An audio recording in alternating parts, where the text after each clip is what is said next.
নওরিন আফরোজ এবং শামিহা বেগম ছেলেমেয়েদের খাইয়ে রান্নাঘরে দুজন কাজ করছে। নওরিন আফরোজের মনটা ভীষণ খারাপ। শামিহা বেগম দেখলেন, খেয়াল করলেন, কাছে এসে কাঁধে হাত রেখে বললেন, ভাবি মন খারাপ করো না। দেখো আল্লাহ চাইলে সব ঠিক হয়ে যাবে।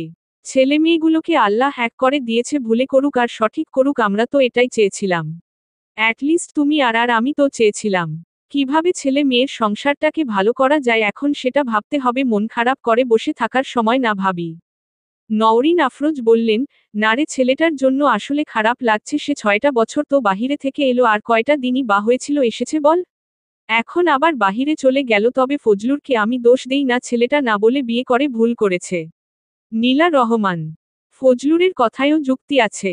নূরের 18 বছর হয়নি, আর তাছাড়া একই বাড়িতে থাকে, একা একা বিয়ে করা মানে বাপ চাচা কাউকে সম্মান না দিয়ে নিশ্চয়ই কোন ঘটনা ঘটিয়েছে, যার জন্য একা একা বিয়ে হয়ে গেছে।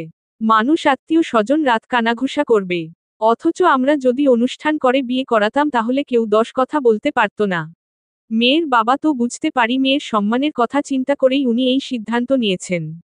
আমি তো ভাবছি তোর ভাইয়ের কথা, গতকাল রাতে তো প্রায় অনেক জ্বর এসেছিল, সারা রাত একটু সেবা যত্ন করার পর ঘুমানোর পর ঠিক হয়েছে। তুই তো জানিস সারা বাড়ির মধ্যে ছেলেটা সবচাইতে বেশি সখ্যতা উনার সাথে। এমন কোন কথা নাই যে বাবার সাথে শেয়ার করে না।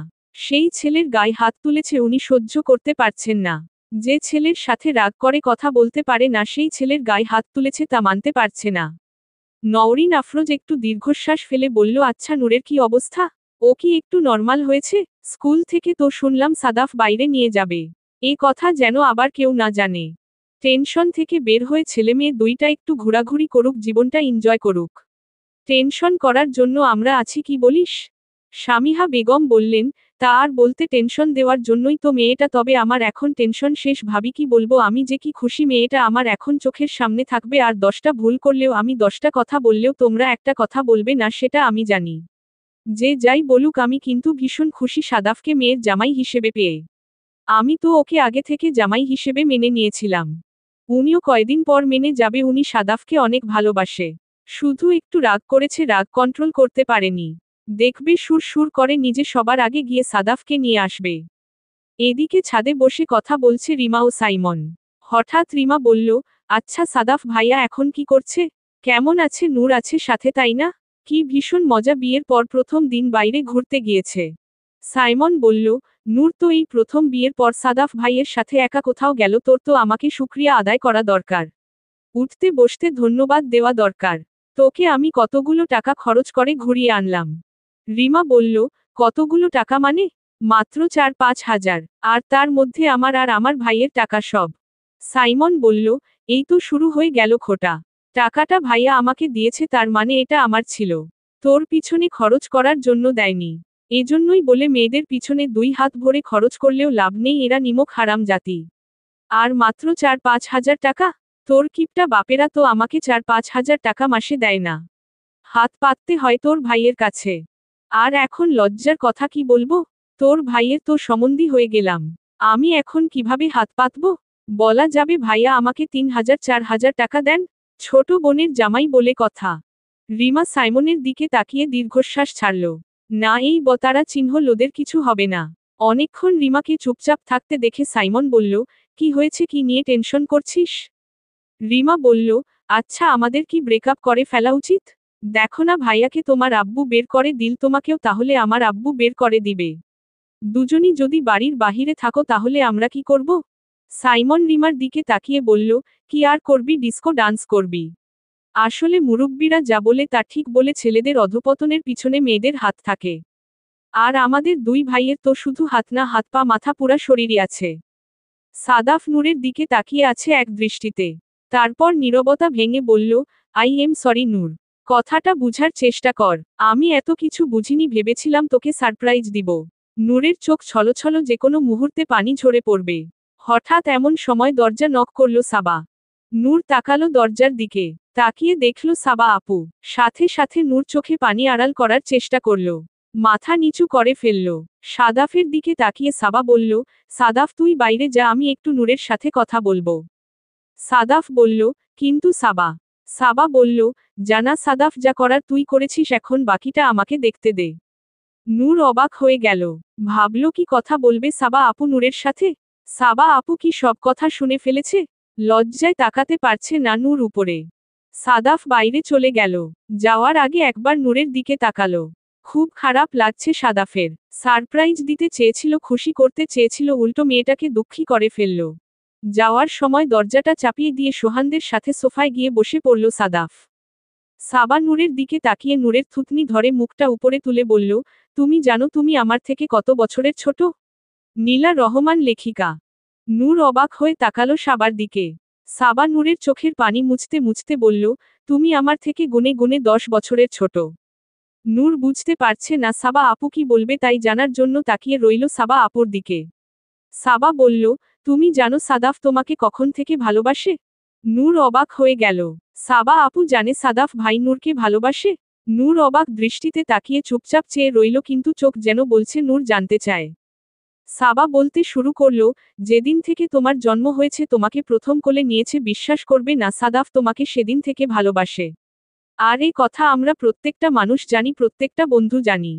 সাদাফ তোমাকে কোলে নিয়ে যখন স্কুলে আসতো তখন থেকে জানি। সাদাফ তোমার ধরে যখন কলেজে আসতো তখন থেকে জানি।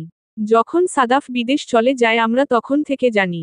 সাদাফের ভালোবাসার, সাদাফের তোমার জন্য কষ্ট পাওয়ার, সাদাফের বিরহের, সবকিছু, প্রত্যেকটা বিরহের সাক্ষী আমরা। সাদাফের সারা জীবনের অপেক্ষা তুমি। সাদাফের বয়স 27, প্রায় শেষের দিকে, আর তোমার 17 রানিং। বুঝতে পারছো সাদাফ তোমাকে 17 বছর ধরে ভালোবাসে, আর আমরা 17 বছর ধরেই জানি ও তোমাকে ভালোবাসে। আর বোকা মেয়ে সাদাফ বলল, আমরা একটু দুষ্টুমি করলাম আর তুমি মেনে নিলে? আমার বয়স কত তাহলে? আমার বয়স 27 বছর। তোমার কি মনে হয় এখন আমার বিয়ে হয়নি? আমি সাদাফের জন্য অপেক্ষা করেছি। আর সাদাফ আর আমার যদি সম্পর্ক থাকতো তাহলে কি সাদাফ 6 বছর বিদেশে থাকতো আমাকে ফেলে? নূর হঠাৎ বলল, তাহলে আপনি যে বললেন সাদাফ ভাই আপনাকে ভালোবাসে, আপনাকে প্রপোজ করেছিল? সাবা মুচকি হাসল নূরের বাচ্চামো দেখে। 10 বছরে ছোট একটা মেয়েকে ভালোবাসা বুঝাচ্ছে। সাবা নিজের উপরে হাসল। তারপর বলল, ওগুলো সাদাফ তোমাকে ভালোবাসা বুঝানোর জন্য করেছে। সাদাফের উপর তোমার যে অধিকার সেটা বুঝে নেওয়ার জন্য করেছে। তুমি যে সাদাফকে ভালোবাসো সেটা তোমাকে অনুধাবন করানোর জন্য বলেছে। সহজ ভাষায় ও তোমাকে জেলাস ফিল করাতে চেয়েছে।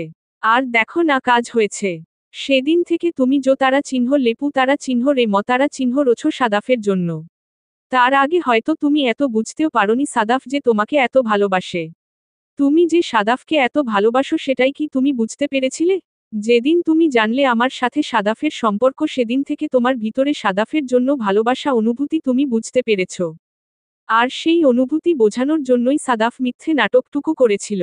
এরপর ঘটনাক্রমে সত্য কথাটা তোমাকে আর বলা হয়নি। আর for you kind information madam, আমার বিয়ে হয়ে গেছে, তাই আপনার ভয় পাওয়ার কিছু নেই। এবার আর চোখের পানি ধরে রাখতে পারল না নূর। এবার যেন খুশির কান্না ছুটল। দুঃখের কান্না আটকে রাখতে পারলেও খুশির কান্না আটকে রাখতে পারল না নূর। ভা ভা করে কেঁদে দিল নূর। বাইরে থেকে হঠাৎ সাদাফের কানে আসলো নূরের কান্নার শব্দ। সাথে সাথে দাঁড়িয়ে গেল সাদাফ। নূরের কান্না শুনে সাথে সাথে দাঁড়িয়ে গেল সাদাফ। সাথে সাথে সোহান বলে উঠল, দাঁড়া, এখন ভিতরে যাবি না। নূরকে স্বাভাবিক হতে দে। আমি জানি কি হয়েছে, এতক্ষণ সাবার সাথে আমার কথা হয়েছিল। তোরা যা করেছিস সেগুলোকে বলে বাচ্চামো। ছোট্ট একটা মেয়ে, ওর সাথে এভাবে না করলেও তো পারতি। অন্য কোনোভাবে বুঝাতি। সাদাফ বিচলিত হলো। মনে মনে কেমন যেন লাগছে, নূরের কান্না ওর সহ্য হচ্ছে না। তবুও সাদাফ সোফায় বসল। সাবা আছে, হয়তো সামলে নেবে। শোভানের দিকে তাকিয়ে বলল, এতদূর পর্যন্ত বিষয়টা গড়াবে মাথা থেকে চলে গিয়েছিল। শুধু 2-1 দিন ওকে একটু বলেছিলাম সাবা আমাকে পছন্দ করে, বিয়ে করবে। আমি জাস্ট নূরের অনুভূতি জানতে চাচ্ছিলাম। আমাকে নিয়ে ও কি ফিল করে বুঝতে চাচ্ছিলাম। নীলা রহমান লেখিকা। পরবর্তীতে এমন এমন ঘটনা কিছু ঘটল, মাথা থেকে চলে গিয়েছে, বিষয়টা ক্লিয়ার করা দরকার। আজকে এখানে না আনলে হয়তো এটাও মাথায় আসতো না, বিষয়টা যে ক্লিয়ার করা হয়নি, ক্লিয়ার করা দরকার। সোহান সাদাফের দিকে তাকিয়ে বলল, মেয়েটার বয়স অনেক অল্প, ভালোবাসি বুঝতে একটু সময় তো লাগতই। এত বছর ধৈর্য ধরেছিস, আর না হয় কিছুদিন ধৈর্য ধরতি? তা না, তোর তো আর ধৈর্যে কুলাচ্ছে না। সাদাফ শোভানের দিকে তাকিয়ে বলল, বাজে কথা রাখত। ধৈর্য কুলাচ্ছে না মানে? নূরের জন্য আমি সারা জীবন অপেক্ষা করতে রাজি আছি, শুধু চাচ্ছিলাম ও আসলে কি আমাকে ভালোবাসে কিনা, বা আমার প্রতি ওর কোন অনুভূতি সৃষ্টি হয়েছে কিনা তা জানতে। এর মধ্যে রুম থেকে বেরিয়ে আসলো সাবা। সাবা হাসি খুশি মুখ দেখে সাবার দিকে তাকিয়ে যেন সাদাফ একটু আশ্বস্ত হলো। নূরের কান্নাও থেমে গিয়েছে। সাদাফ উঠে দাঁড়ালো। নূরের রুমের দিকে পা বাড়াবে অমনি সাবা বলল, 2 মিনিট পরে যা। নূর কান্না করেছে। ও বুঝতে পেরেছে যাই হয়েছে ওর আর আমার মধ্যে কথা হয়েছে, তুই এগুলো কিছুই জানিস না, ওকে এগুলো কিছুই বুঝতে দিবি না। নূরকে একটু নর্মাল হতে দে, 2 মিনিট পরে রুমে যাবি কেমন? আর শোন, এতদিন শুধু তোর ভালোবাসার কথা জেনে এসেছি। মেয়েটা অনেক ছোট কিন্তু এই ছোট্ট হৃদয় তোর জন্য বিশাল ভালোবাসার অট্টালিকা গড়ে রেখেছে। তোকে ভালোবেসে সেই অট্টালিকায় একটি ছোট্ট বাগান করেছে, যেখানে অসংখ্য ভালোবাসার কলি নূর তোকে ভালোবেসে ফুটিয়েছে। এখন তুই সে কলিগুলোকে যত্ন নিয়ে ফুল করে দিস। সাদাফ কোন কথা বলল না। বিনিময় শুধু মুচকি হাসল। তারপর এক পা দু পা করে ধীরে ধীরে এগিয়ে গেল নূরের রুমের দিকে। দরজা হালকা চাপানো ছিল। দরজা ধীরে ধীরে ধাক্কা দিয়ে খুলে নিঃশব্দে ভিতরে ঢুকল সাদাফ। নূর নিচের দিকে তাকিয়েছিল। সাদাফের উপস্থিতি বুঝতে পেরেছে কিন্তু মাথা তুলে তাকাতে পারছে না। সাদাফ ধীরে ধীরে এগিয়ে এলো নূরের পানে। 2 হাতের আঁচলে নূরের মুখটা ধরল। ধরে ধীরে ধীরে উপরের দিকে তুলে দেখল সদ্যই কান্না করেছে, চোখে পানি নেই কিন্তু চোখের কোণে চিকচিক করছে অশ্রুকণা, ঠিক তারার মতো। সাদাফের আর কোন কথা বলার ইচ্ছে হলো না।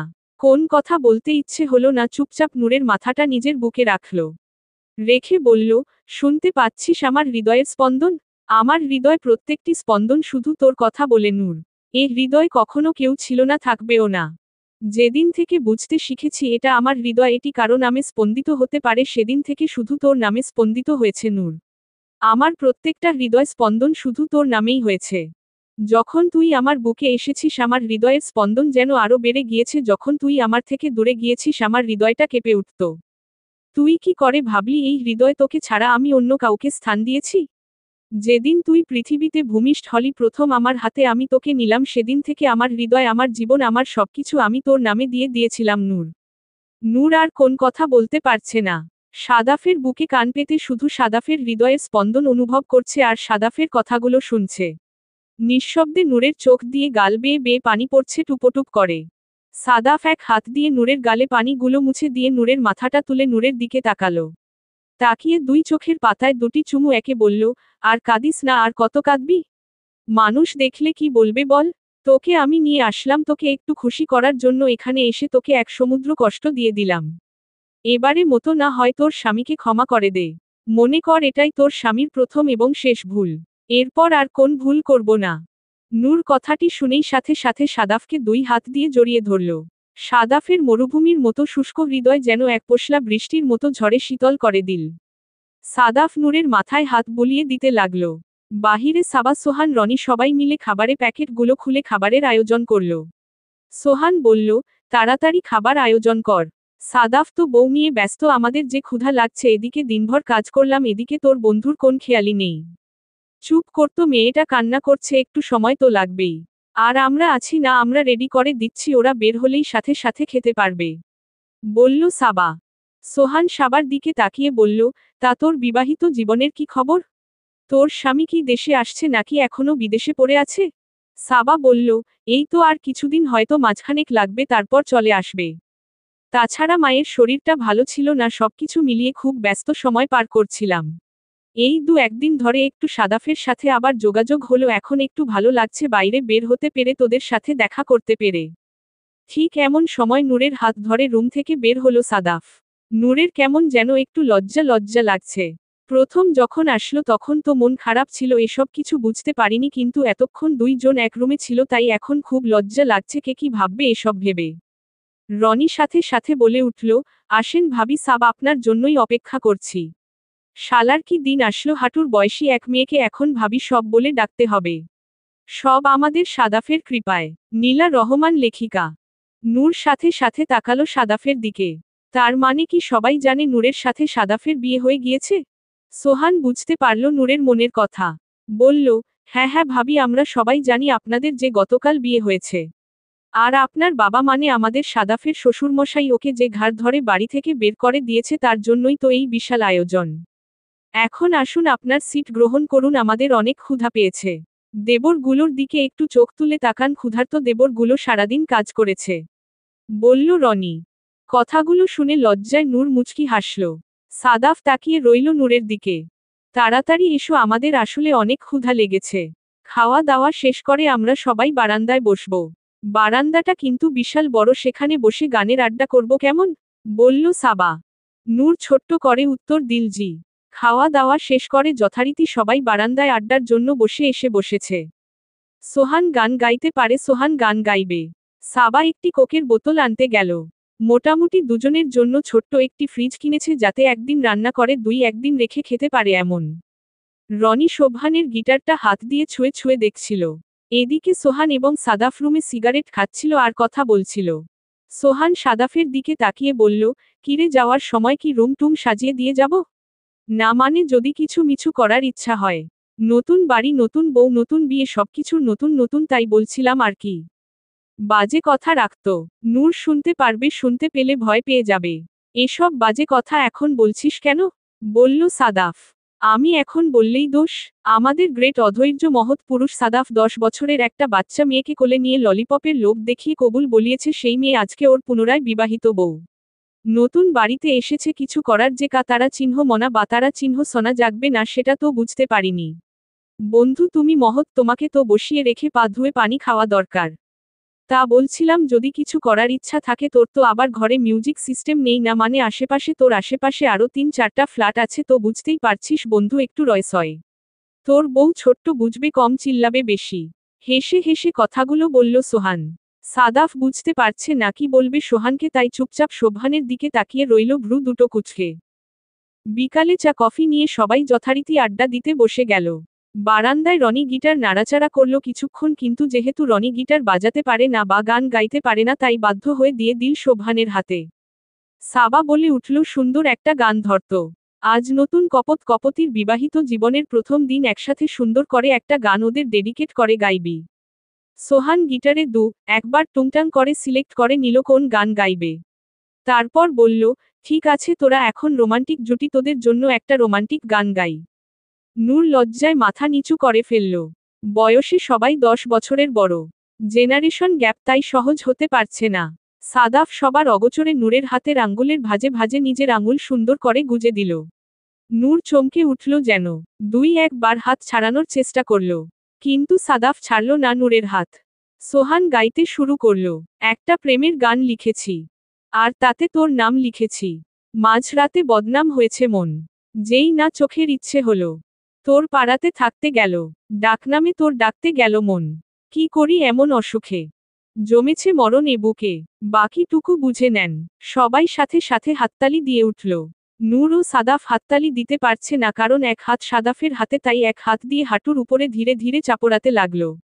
এবার রনি সাদাফকে কে বলল, এবার তুই ধর। তুই কিন্তু ভালো গান গাইতে পারিস, বিদেশে তুই ভালো গান গেয়েছিস।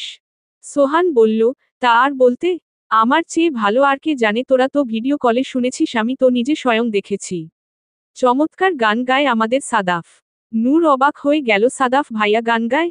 কই, আজ পর্যন্ত কোন গান শুনল না সাদাফ ভাইয়ের মুখে। গুনগুন করে পর্যন্ত গান শুনেনি। অবাকের সপ্তম আশ্চর্যে পৌঁছে গেল নূর। তাকালো সাদাফের দিকে। মন খারাপ হলো, কিছুই তো জানে না সাদাফ সম্পর্কে নূর। সাদাফ দুষ্টু হেসে নূরের দিকে তাকালো। সাদাফ বুঝতে পারল নূর হয়তো গান শুনতে চাচ্ছে। তাই সোবহানের কাছ থেকে গিটারটি নিয়ে বলল, পুরনো একটি গান গাইব নূরের, ও জন্মের আগে শুনবি। আমার ও জন্মের বহু আগের। কিন্তু আজ কেন যেন বারবার এই গানটি মনে আসছে, তাই এই গানটি গাইব। বলেই সাদাফ গিটারটি নিজের কোলে নিয়ে নূরের হাত ছেড়ে দিয়ে গিটারে সুর ধরতে লাগল। সাদাফ নূরের দিকে তাকিয়ে শুরু করল, আয়নাতে ওই মুখ দেখবে যখন, কপলের কালো তিল পড়বে চোখে। আয়নাতে ওই মুখ দেখবে যখন, কপলের কালো টিপ পড়বে চোখে। ফুটবে যখন ফুল বকুল শাখে, ভ্রমর যে এসেছিল জানবে লোকে। নূর বিস্ময় অবাক হলো, এত সুন্দর গান গায় সাদাফ ভাই। আবার নূরের দিকে তাকিয়ে, আয়নাতে ওই মুখ দেখবে যখন, কপলের কালো তিল পড়বে চোখে। ফুটবে যখন ফুল বকুল শাখে, ভ্রমর যে এসেছিল জানবে লোকে। হুম হুম হুম হুম হুম হুম হুম হুম হুম। নূর লজ্জায় লাল হয়ে যাচ্ছে। সাদাফ আবার শুরু করল, মনটি তোমার কেন দুরু দুরু কাঁপছে? মনের মানুষ কি গো চেনা চেনা লাগছে? তুমি কি তারে কাছে ডাকবে? হৃদয়ের কাছে সে রয় অলখে। হঠাৎ যখন তুমি দেখবে তাকে, শরমে নয়ন কি গো রাখবে ঢেকে? নূর লজ্জায় মাথা নত করল। সত্যি নূরের বুক গানের প্রতিটি লাইনে দুরু দুরু কাঁপছে। আয়নাতে ওই মুখ দেখবে যখন, কপলের কালো তিল পড়বে চোখে, ফুটবে যখন ফুল বকুল শাখে, ভ্রমর যে এসেছিল জানবে লোকে। হুম হুম হুম হুম হুম হুম হুম হুম হুম। নূর মাথা তুলে তাকালো, দেখল সাদাফ এখনো নূরের দিকে চেয়ে আছে। সাদাফ আবার গাইতে শুরু করল, জানি না এখন তুমি কার কথা ভাবছ, আনমনে কার ছবি চুপি চুপি আঁকছ, তুমি কি তারে ভালোবাসবে, ধরা যদি দেয় সে এক পলকে, দেখবে যখন তারে অবাক চোখে, দুহাতে নয়ন কি গো রাখবে ঢেকে, আয়নাতে ওই মুখ দেখবে যখন, কপলের কালো তিল পড়বে চোখে, ফুটবে যখন ফুল বকুল শাকে, ভ্রমর যে এসেছিল জানবে লোকে। সবাই মুচকি মুচকি হেসে নূরের দিকে তাকালো আর জোরে করতালি দিতে লাগলো। গিটারটি কোলে নিয়েই চুপচাপ নূরের দিকে তাকিয়ে রইল, যেন ভুলে গেল আশেপাশের সাবা, রনি আর সোহান আছে। সাদাফের যেন মনে হচ্ছে মনের যত কথা ছিল সব নূরকে জানানো হয়ে গেছে। বোকা নূর কি বুঝতে পারছে প্রত্যেকটি কথার অর্থ? সবাই এবার বলতে শুরু করলো, এবার নূরের পালা। নূর বলল, না না ভাইয়া, আমি গান গাইতে পারি না। সাদাফও ঠিক বলতে পারছে না নূর গান গাইতে পারে কিনা, কারণ সাদাফ যখন ওকে রেখে গিয়েছে তখন 10 বছরে ছিল।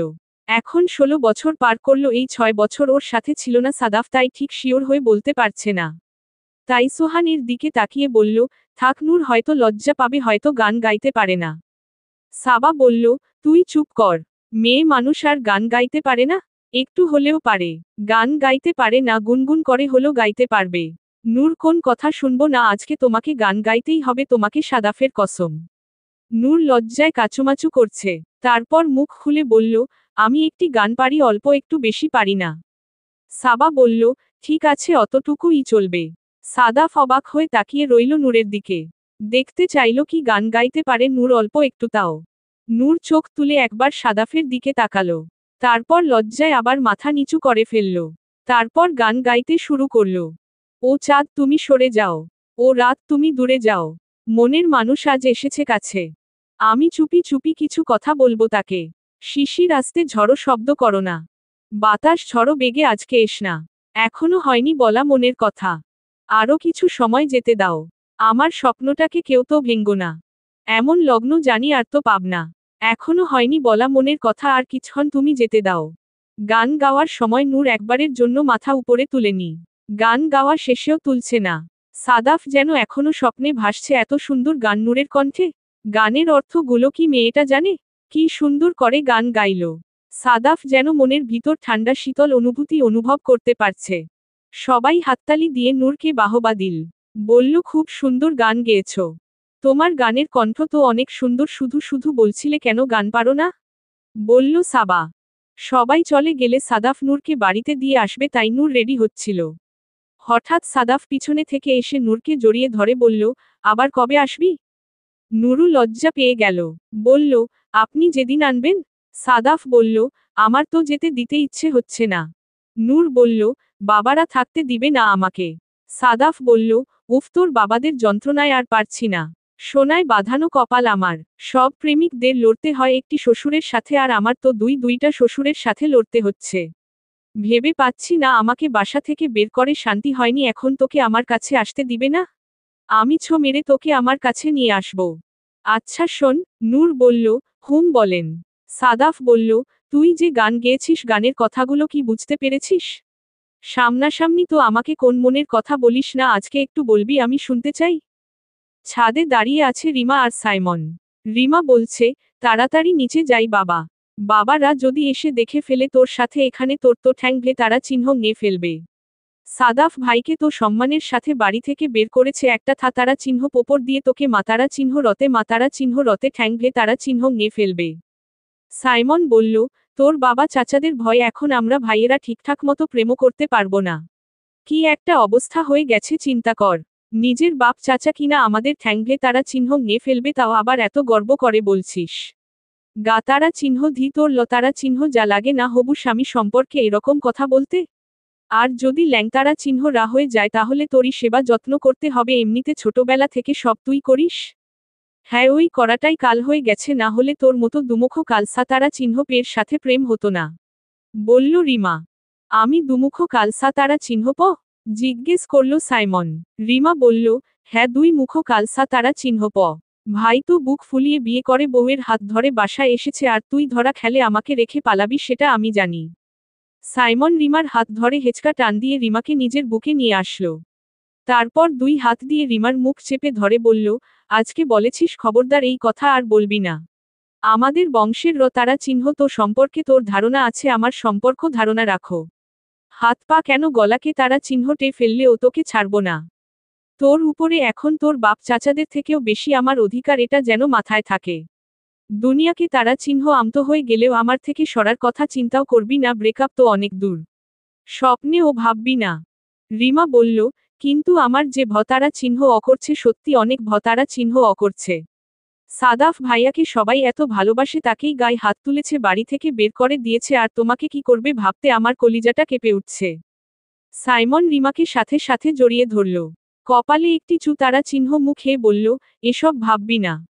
এসব আমার ওপরে ছেড়ে দে। যেদিন জানবে সেদিনেরটা সেদিন দেখব। কিন্তু ভুলেও এটা মাথায় আনবি না, তুই আমার থেকে দূরে সরে যাবি তাহলে আমি বেঁচে থাকতে মতারা চিহ্ন রে যাব। রিমা সাথে সাথে কান্না করে সাইমনকে জড়িয়ে ধরল। জড়িয়ে ধরে বলতে লাগলো, আমিও বাঁচব না তোমাকে ছাড়া, প্লিজ কিছু করো, আমার অনেক ভতারা চিহ্ন লাগছে। এদিকে সন্ধ্যার দিকে কাপড় তুলতে ছাদে আসছিলেন নওরিন আফরোজ। হঠাৎ করে ছাদে কারো কথা শুনতে পা জোড়া যেন থমকে যায়। কথাগুলো তো আর কারো না, সাইমন এবং রিমার। কেন যেন অদ্ভুত হলেও সত্য, নওরিন আফরোজ কাল পেতে কথাগুলো শোনার চেষ্টা করল। শেষের কথাটুকু শুনে যেন উনি বরফের ন্যায় জমে গেলেন। কি হবে এখন? এমনিতে সাদাফ নূরকে নিয়ে এত কাহিনী, তার উপরে যদি সাইমন এবং এভাবে কারো সম্মুখে চলে আসে তাহলে তো বাবারা ওকে তারা চিহ্ন রে কি করবে আল্লাহই জানে। বুকটা দুরু দুরু করে তারা চিহ্ন পছে নওরিন আফরোজের। সাইমন অতিশয় ভালো ছেলে, কোন সন্দেহ নেই, বরং রিমা যদি বাড়িতে থাকে সাইমনের জন্য তাতে ওনার কোন আপত্তি নেই, কিন্তু কেমন যেন মনে হচ্ছে যে আরেকটা কি ঝড় আসবে কিনা। এই ভেবেই বুকটা কাঁপছে নওরিন আফরোজের। লীলা রহমান লেখিকা। ছাদে যাওয়াটা আর সমীচীন মনে করলেন না, কি করবে বুঝতে পারছে তাই দাঁড়িয়ে আছে। হঠাৎ নওরিন আফরোজ হালকা একটু কাশি দিয়ে কাশতে কাশতে বেশি জোরে জোরে শব্দ করে ছাদের ভিতরে ঢুকলেন। শব্দ পেয়ে সাইমন রিমাকে ছেড়ে দিল। দুজন দুপাশে দাঁড়ালো, এমন একটা ভাব যেন দুজন দুই দিকে দাঁড়িয়ে কথা বলছিল। নওরিন আফরোজ যে সব কথা শুনেছে এবং ওদের সম্পর্কটা বুঝতে পেরেছে, এটা উনি বুঝতে দিলেন না। সাথে সাথে রিমাকে বলল, কিরে চুলটুল ছেড়ে সন্ধ্যার সময় ছাদে দাঁড়িয়ে আছিস কেন? কাপড়চোপড় গুলো নিয়ে এক্ষুনি নিচে যা। আর বাবা সাইমন, তুই এখানে কেন? চা খেতে যা, নাশতা রেডি করেছে স্বামীহা। সাইমনের কেন যেন লজ্জা লাগছে। এক মন বলছে বড় আম্মু হয়তো সব শুনে ফেলেছে, আরেক মন বলছে হয়তো শুনেনি। সাইমন মাথা চুলকাতে চুলকাতে তাকালো বড় আম্মুর দিকে। তারপর বলল, ঠিক আছে আম্মু, আমি নিচে যাচ্ছি। নরেন আফরোজের খুব মায়া হলো ছেলেটার দিকে তাকিয়ে। ছেলেটা যে খুব ভালো, সহজ সরল, কিন্তু আসন্ন ঝড় চিন্তা করে বুকটা বারবার কেঁপে উঠছে নওরিন আফরোজের। অফিস থেকে বের হওয়ার আগেই হঠাৎ করে কি মনে করে যেন ফজলুর রহমান বাসায় ফোন দিলেন। ফোন তাড়াতাড়ি দৌড়ে ধরলেন স্বামীহা বেগম। নাস্তা তৈরি করছিলেন রান্নাঘরে স্বামীহা বেগম, যেহেতু নিচে কেউ নেই সবাই উপরে, উনি চুলা অফ করে ফোন ধরলেন।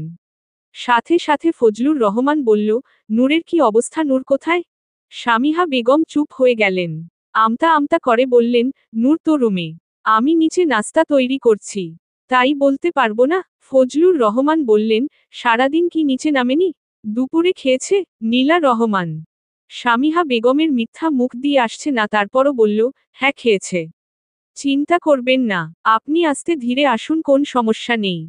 ফজলুর রহমান আর কিছু বললেন না। বললেন, এই তো আর আধা ঘন্টা পর আমরা অফিস থেকে বের হব। অফিসে একটু কাজের চাপ পড়ে গেছে বেশি। বাড়ির দিকটা খেয়াল রেখো, নূরকে একটু খেয়াল রেখো। বলেই ফোন রেখে দিলেন ফজলুর রহমান। স্বামীহা বেগম ফোন রেখে হাফ ছেড়ে বাঁচলেন। ঠিক তখনই দেখল কাপড়চোপড় নিয়ে নিচে নামছে রিমা, তার পিছনে সাইমন এবং নওরিন আফরোজ ওর সাথে নামছে। স্বামীহা বেগম নওরিন আফরোজের দিকে তাকিয়ে বললেন, ভাবি উনি ফোন দিয়েছিল? নূরের কথা জিজ্ঞেস করছিল? আমি বলেছি বাসায় আছে, খেয়ে রুমে রেস্ট নিচ্ছে। সবাই কিন্তু একই কথা বলবে, ঠিক আছে? নূর সারাদিন বাসায় ছিল, খেয়ে দিয়ে রেস্ট করেছে বিকাল বেলা। নওরিন আফরোজ একটি দীর্ঘশ্বাস ফেললেন। এমনি সাদাফ আর নূরকে নিয়ে টেনশন কম ছিল না, তার উপরে আবার সাইমন ও রিমার টেনশন যুক্ত হল। স্বামীহা বেগমের দিকে তাকিয়ে বললেন, আচ্ছা ঠিক আছে। সাইমন নাস্তা করতে বসো, রিমা কাপড়চোপড় গুলো ঘরে রেখে আয় যা। সাদাফ নূরকে পিছন থেকে জড়িয়ে ধরে রেখেছে। নূর লজ্জায় কাচুমাচু হয়ে দাঁড়িয়ে আছে। ঘন ঘন নিঃশ্বাস নিচ্ছে। কিছু বলতে পারছে না মেয়েটি। সাদাফ নূরের কানে কানে ফিসফিস করে বলল, আজকে অন্তত বল তুই আমাকে ভালবাসিস। তোর মুখ থেকে কখনো শুনিনি, কিন্তু আজকে কেন যেন খুব শুনতে ইচ্ছা হচ্ছে। বল না প্লিজ, তুই আজকে না বললে আমি মরে যাব। নূর সাথে সাথে 2 হাত দিয়ে নিজের মুখ ঢেকে ফেলল। সাদাফ ঘুরে এসে নূরের 2 হাতে চুমু খেল। তারপর হাত দুটো সরিয়ে বলল, লজ্জা পাচ্ছিস? লজ্জা মুখে বল ভালোবাসিস। তোর লজ্জা ভাঙ্গার সময় এখনো হয়নি।